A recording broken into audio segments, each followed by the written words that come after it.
Good morning and a very warm welcome. This is the Breakfast Rundown on TV1. I'm Therunee Karunaratne. Well, as always, we've got you covered on the very latest from here at home and around the world, so you can stay tuned with us for the news in detail. Let's move on to the top local news item this morning now. Activities related to the upcoming local government elections are proceeding rapidly these days.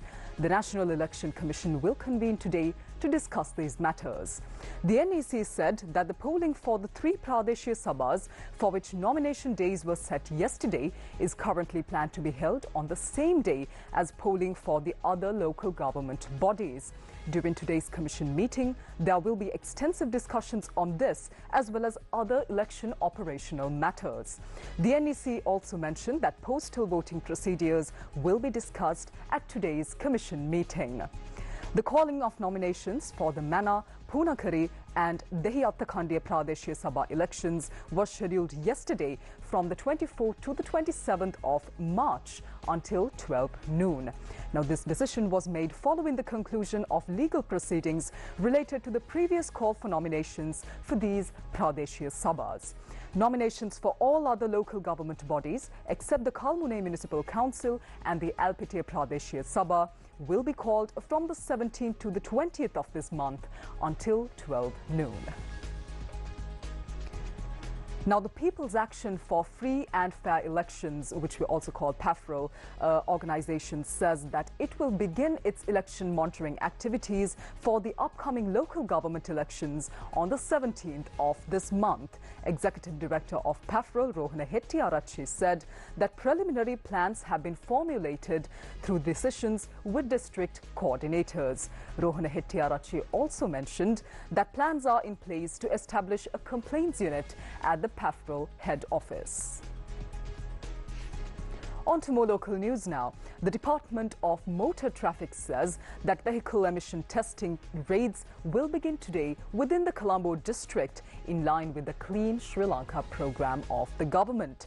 Director of the Vehicular Emission Trust Fund at the Department of Motor Traffic, Engineer Dasun Gamage, said that they aim to conduct emission tests on 1,000 vehicles within a period of 1 month. Vehicles that fail these emission tests will be issued maintenance orders by the DMT. Accordingly, corrections must be made according to the maintenance order within 14 days, and then that vehicle must be presented for a re-inspection. Additionally, he mentioned that a program to educate police officers on legal proceedings related to these vehicle emission testing is also planned. Speaking about today's parliamentary session now, the Parliament will convene at 9:30 a.m. today for the 11th day of the Parliamentary Committee stage debate, and it will convene under the leadership of Speaker Dr. Jagat Vikramaratne. The expenditure heads of the Ministry of Science and Technology as well as the Ministry of Digital Economy will be taken up for debate today. The Budget Committee stage debate will continue until the 21st of this month, and the vote related to it is scheduled for 6 p.m. the same day.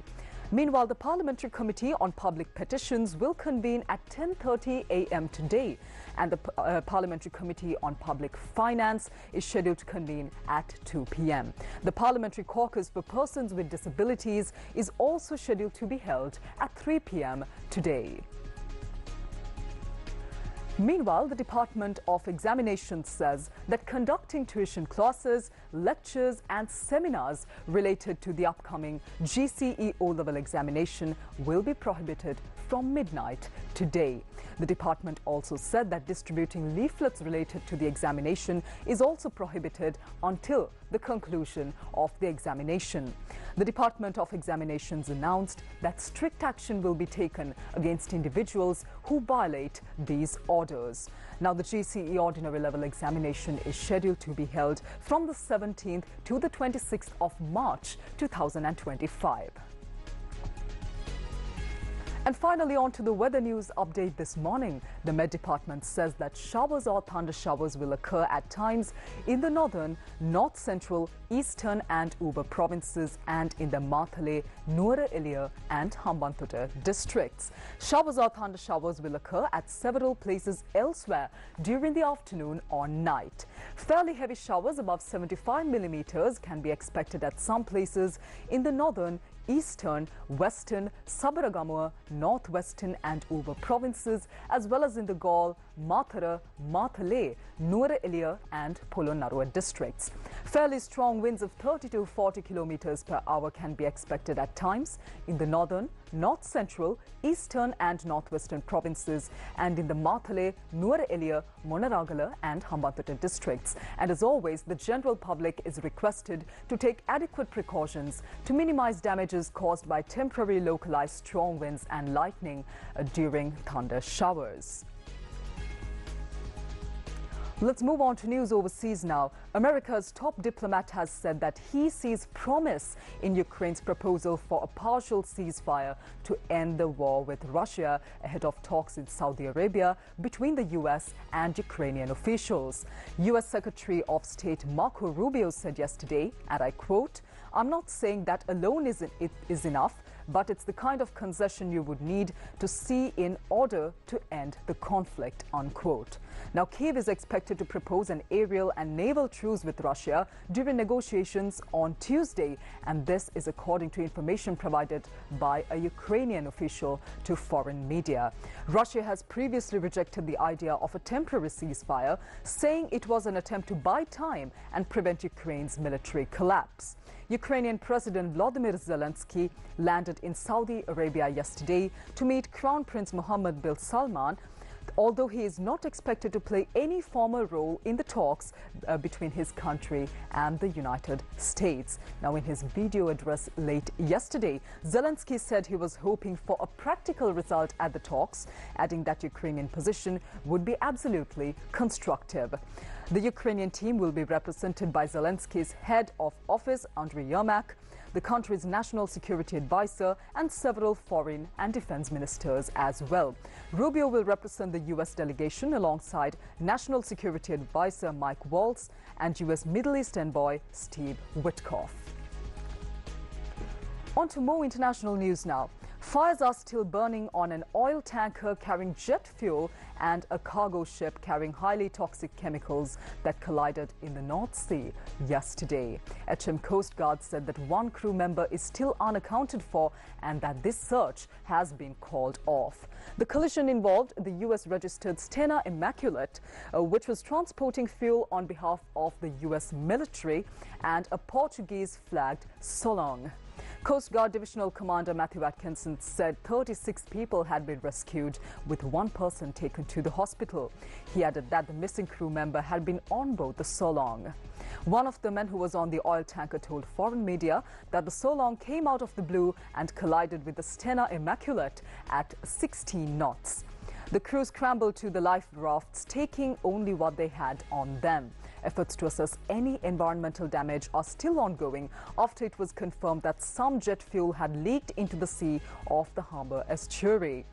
A Coast Guard rescue helicopter was sent to the scene, as well as 4 lifeboats and nearby vessels with firefighting capability. Svitzer Managing Director Michael Patterson said the Marine Services Group had sent 4 boats which had been firefighting since they arrived and dealing with the flames as well. The Marine Accident Investigation Branch said a team of inspectors and support staff had started gathering evidence and was undertaking preliminary assessment to determine the next steps of this operation.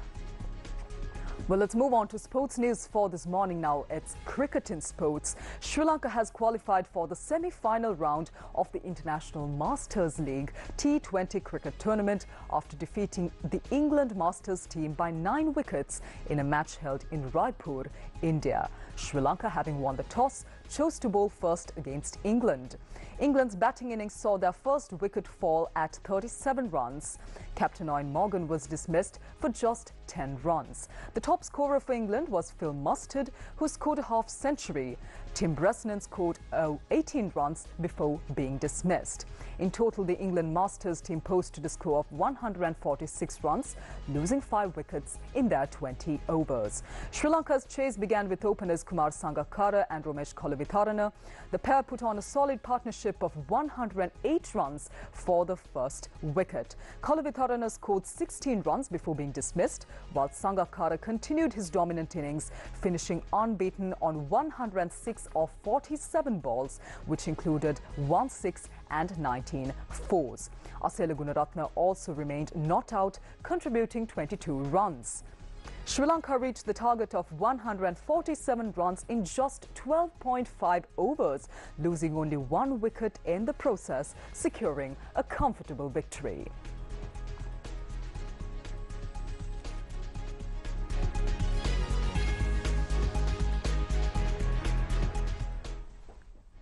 Well, that's a wrap of this morning's edition of the Breakfast Rundown on TV1. I'm Therunee Karunaratne. Do join us once again tomorrow as well, right here on TV1, same time, 7 a.m. for more of the very latest from here at home and around the world. Until then, take care. Have a wonderful day ahead.